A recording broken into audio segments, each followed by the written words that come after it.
Hello चला भारत माता की भारत माता की छत्रपती शिवाजी महाराज की भारतरत्न डॉक्टर बाबासाहेब आंबेडकरांचा लोकशाही अण्णाभाऊ साठेंचा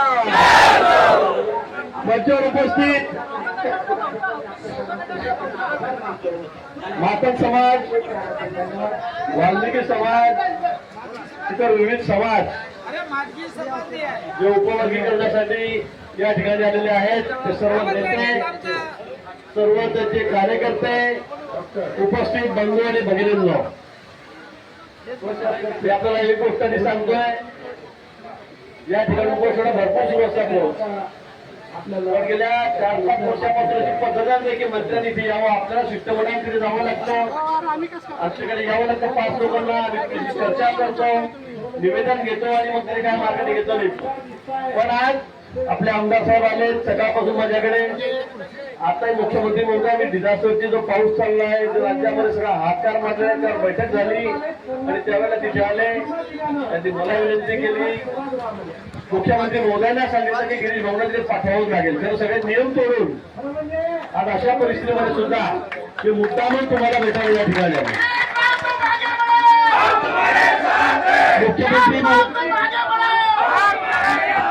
मुख्यमंत्री महोदयांनी मला सांगितलं नियम काही असला तरी त्या ठिकाणी जा कारण तुम्ही सर्वजण आम्हाला माहिती आहे देवेंद्रजींना माहिती आहे हे आपले मतदार आहात 100% आपले मतदार आहात त्याची जाणीव आम्हाला आहे माननीय मुख्यमंत्री महोदयांचे फोटो मी दाखवलेला आहे आपण सांगितलं की तुम्ही शब्द दिला होता बैठक झाली नाही पण मला चांगलं आठवतं आपली चर्चा झाल्यानंतर मी शब्द दिल्यानंतर लगेच बैठक त्या ठिकाणी आमदार कांबळे होते आमदार अमित आपले पुण्याचे गौरव ते त्या ठिकाणी होते तिथे मी पण होतो आणि बैठक त्या ठिकाणी झालेली होती आता विषय असा झालेला आहे की मेहतर समाजाचे पदाधिकारी म्हणतात का आम्हाला बोलवलं नाही आणि पण आमची बैठक झालेली नाही शेवटी आपला उद्देश एकच आहे आपल्याला उपवर्गीकरण झालं पाहिजे की नाही आपला उद्देश क्लिअर आहे त्यामुळे बैठक कोणी घेतली कोण समाज तिथे नव्हता आता सगळ्या समाजाने जर म्हणतात की वेगवेगळी आपली बैठक घ्या तर मुख्यमंत्री महोदय 10 समाजाची बोलणार आहेत का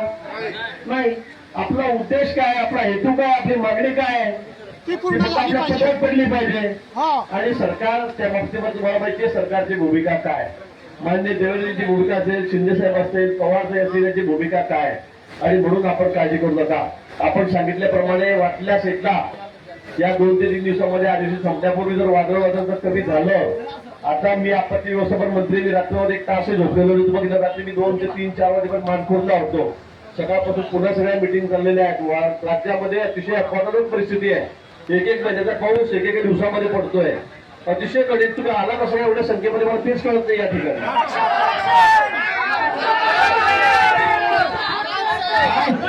रात्रीपासून सकाळपासून सगळे मार्ग बंद आहेत तुम्ही चालत आलेले आहात राज्यभरामध्ये सगळे हायवे बंद पडलेले आहेत रेल्वे बंद पडलेले आहेत सगळे झाडं पडतात आता वादळ अतिशय वेगाने सांगितलंय समुद्रामध्ये हायटाईड आहे पावसाचा रेड अलर्ट देण्यात आलेला आहे 2 दिवस आज उद्या आणि एवढ्या परिस्थितीमध्ये मला आमच्या साहेबांनी मला सांगितलं की इतके लोक आहेत म्हटलं काही फेकाफेक करू नका म्हटलं एवढ्या वादळात वरात एवढे लोक आले कसे काय गाड्या पण ट्रेन पण आले कसे काय मोठ्या संख्येमध्ये या ठिकाणी आलेले आहात यावर म्हणायला करते की तुमची या मागणी संदर्भामध्ये केवढी मोठी तळमळ या ठिकाणी आहे किती उपयोग आपल्याला होणार आहे आणि म्हणून आपण काळजी करू नका मी प्रयत्न करतो तर आज 2 दिवसामध्ये वातावरण निवडलं तर सरकार अलर्ट मोडवर आहे मुख्यमंत्री 24 तास सगळ्या घटनेकडे बघतायत मी रस्त्यावरच आहे म्हणून 1-2-3 दिवसामध्ये आपली पुन्हा गरज पडली तर एक बैठक मी मुख्यमंत्री महोदयांसमोर लावून देतो मागच्या वेळेला मी सांगितलं होतं तशी बैठक आपण लावली होती पण आता तुम्ही काय लोक म्हणतात की आमची बैठक झाली नाही मला वाटतं ती बैठक सविस्तर झाली पूर्ण झालेली होती आपल्याला वाटत असेल तर आपण एक 7-8 जण सगळे याच्यामध्ये गडबडी करू नका मला सगळ्यांना विनंती आहे तुम्ही जर संघटित राहिला तर आपली ताकद मोठी आहे तुम्ही जर संघटित राहिलात तो जे गोष्टी उपयोग आहे तर मग या नेता मागे राहिला, हा पुढे आला, याला बोलू दिलं नाही, हा का बरं बोलला, हा जास्त बोलला, हा कमी बोलला, अशा सगळ्या या गोष्टीमध्ये माझा 35 वर्ष अनुभव आहे. मी राज्यामध्ये मी सगळ्यात सिनियर आहे.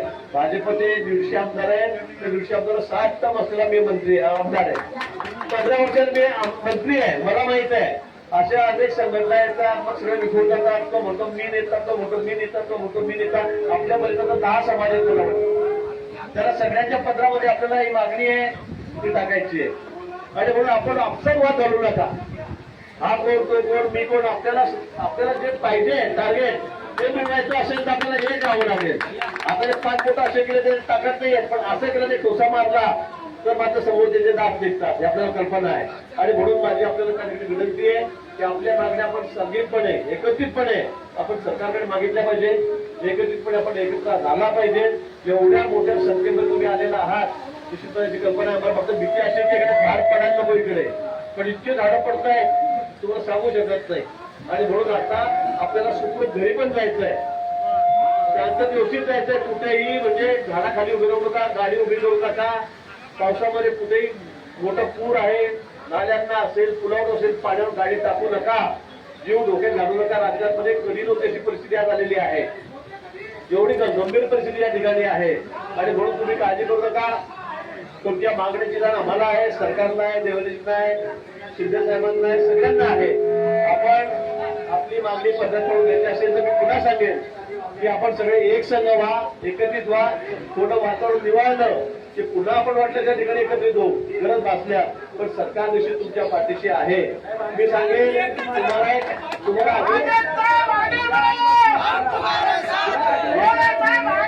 या उपवर्गीकरणासाठी अधिवेशनाची गरज नाही, कारण सुप्रीम कोर्टाने दिलेला निर्णय नाही. तर मी तुम्हाला पुन्हा सांगतो, या ठिकाणी आपण एकदा या 4 दिवसांमध्ये अधिवेशन होण्याच्या शक्यतो हे वातावरण निवडलं तर मी बैठक करून देतो. किंवा समजा 4 दिवसात नाही झालं कारण अधिवेशन चाललेलं आहे तर पुढच्या आठवड्यामध्ये अधिवेशन झाल्यावर देवेंद्रजींना मी या ठिकाणी विनंती करतो, निश्चित आपण 10 जण त्या ठिकाणी या. पुन्हा आपण त्या ठिकाणी चर्चा करू की सरकार काय करतंय काय नाही. माझ्यापेक्षा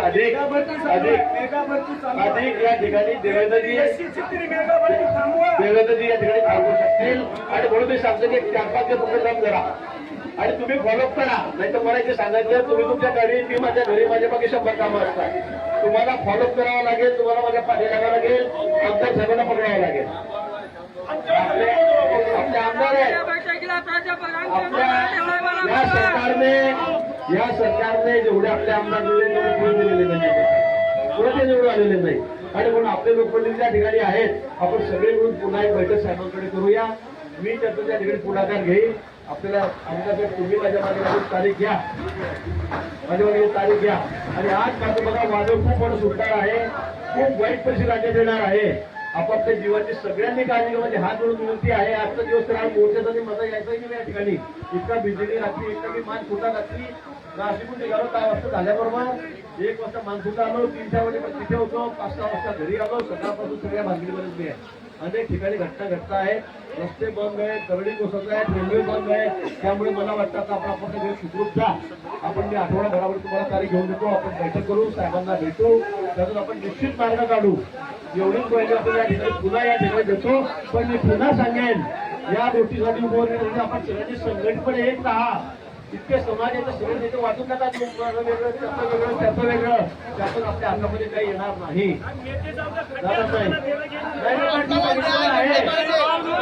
मी बघतो आहे की या ठिकाणी आल्यापासून मलाही कळतं आहे. मी सांगितलं मी सगळ्यात सिनियर आमदार आहे, मंत्री आहे, मलाही कळत आहे इथे तिकडे वेगळं तिकडे वेगळं हे असं होता कामा नये. आपल्याला जर आपल्या मागच्या पद्धत करून देत असेल तर आपण सगळे एकत्रित राहा, संघटित राहा. हेच माझं आपल्याला ठिकाणी सांगणं आहे. पुन्हा आपण सर्वांचं या ठिकाणी आला तो स्वागत करतो. आता सुखरूप आपण घरी जा. आणि मी या 8 दिवसामध्ये आपली एक बैठक आमदार साहेब आपण मुख्यमंत्री लावून घेऊ आणि साहेबांना बोलवा मिटिंगला. या विषयावर या उपयोजनावर आपण मार्ग काढू. मराठे साहेबांना बोललं पाहिजे, बोललं पाहिजे. हा कसा आला, कसा घरी, तो कसा घरी, मी कसा आला. मंत्र्याच्या गाड्या अडवल्या जातील जर बोलिलं नाही तर. आपण या ठिकाणी बैठक करू आणि या ठिकाणी निश्चित आपण मार्ग काढू एवढी ग्वाही आपल्याला ठिकाण देतो. मला आता पुढे नाशिकला जायचं, नाशिकला ढगफुटी सांगितलेली आहे. खूप मोठा पाऊस सगळ्यात जास्त राज्यात नाशिकला होणार आहे म्हणून मला त्या ठिकाणी जायचं आहे. राज्यातल्या अनेक ठिकाणी त्या भागीदारी चाललेल्या आहेत. संकट आलेलं आहे. मी त्या खात्याचा मंत्री आपत्ती व्यवस्थापन म्हणून मला 24 तास त्या ठिकाणी लक्ष ठेवायचं आहे. पुन्हा आपल्या या ठिकाणी स्वागत.